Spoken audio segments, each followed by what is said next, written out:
Le Seigneur soit avec vous. Et avec votre esprit. Évangile de Jésus-Christ selon saint Luc. Gloire à toi, Seigneur. En ce temps-là, quelques Sadducéens, ceux qui soutiennent qu'il n'y a pas de résurrection, s'approchèrent de Jésus et l'interrogèrent. « Maître, Moïse nous a prescrit, si un homme a un frère qui meurt en laissant une épouse mais pas d'enfant, il doit épouser la veuve pour susciter une descendance à son frère.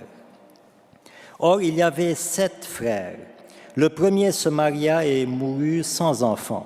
De même, le deuxième, puis le troisième, épousèrent la veuve, et ainsi tous les 7. Ils moururent sans laisser d'enfant. Finalement, la femme mourut aussi.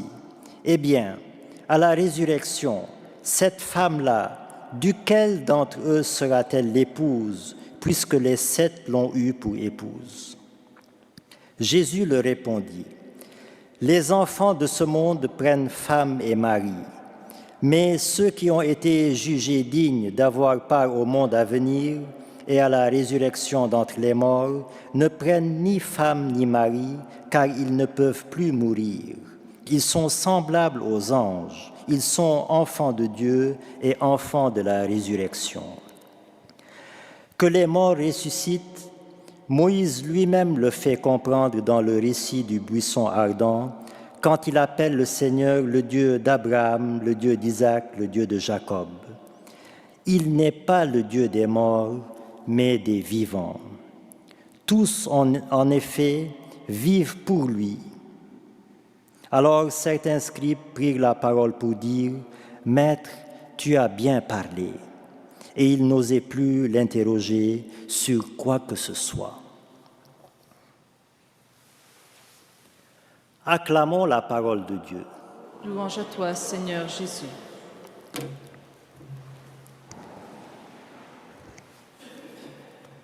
L'une des plus belles affirmations sur Dieu, sinon la plus belle, c'est celle que nous donne saint Jean dans sa première lettre. Dieu est amour. Et aujourd'hui, dans l'Évangile, Jésus ajoute une autre affirmation sur Dieu, une affirmation de taille. Dieu est le Dieu de la vie, non pas le Dieu de la mort. Dieu est donc amour, Dieu est aussi vie. Dieu est donc l'amour vital, frères et sœurs. Et Sainte Cécile a donné sa vie comme martyr pour cet amour et par cet amour.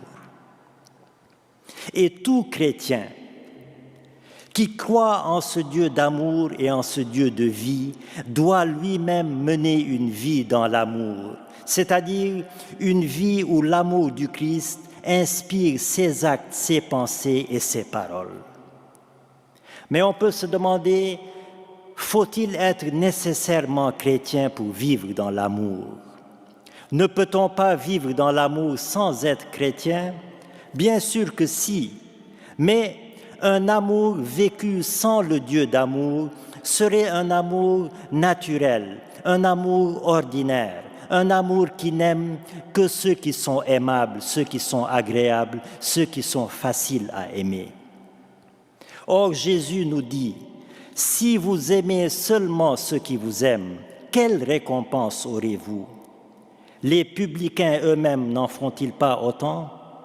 Et si vous ne saluez que vos frères, que faites-vous d'extraordinaire? Les païens eux-mêmes n'en font-ils pas autant? » Jésus nous appelle donc à passer sur l'autre rive de l'amour, à passer de l'amour naturel à l'amour surnaturel, de l'amour ordinaire à l'amour extraordinaire, l'amour qui aime même ceux qui ne sont pas aimables, même ceux qui ne sont pas agréables. Alors, comment faire pour atteindre cet amour?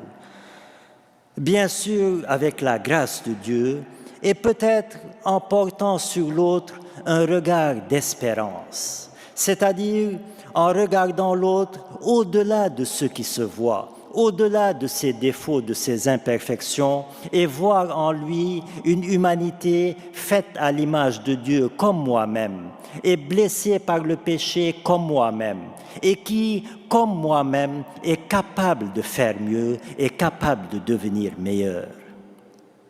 Et ce regard d'espérance porté sur l'autre qui est moi fait donc que je deviens moi-même un autre prochain. Et ainsi, le prochain qui devient comme moi devient un peu plus facile à aimer. Voir au-delà des apparences.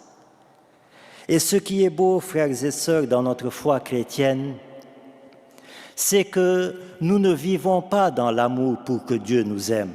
Nous vivons dans l'amour parce que Dieu nous aime déjà.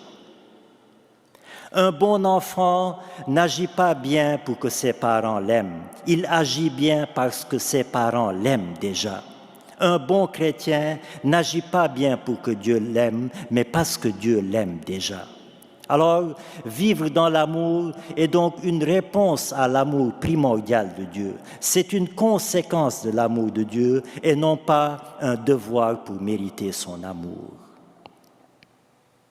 Nous venons de l'amour de Dieu, frères et sœurs, et un jour, nous allons retourner à l'amour de Dieu.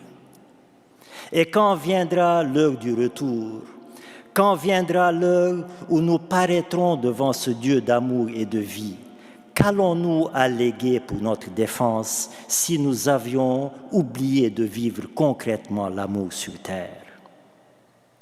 Qu'allons-nous répondre lorsque nous verrons les marques des clous d'amour dans ses mains, lorsque nous avions oublié de vivre l'amour sur terre?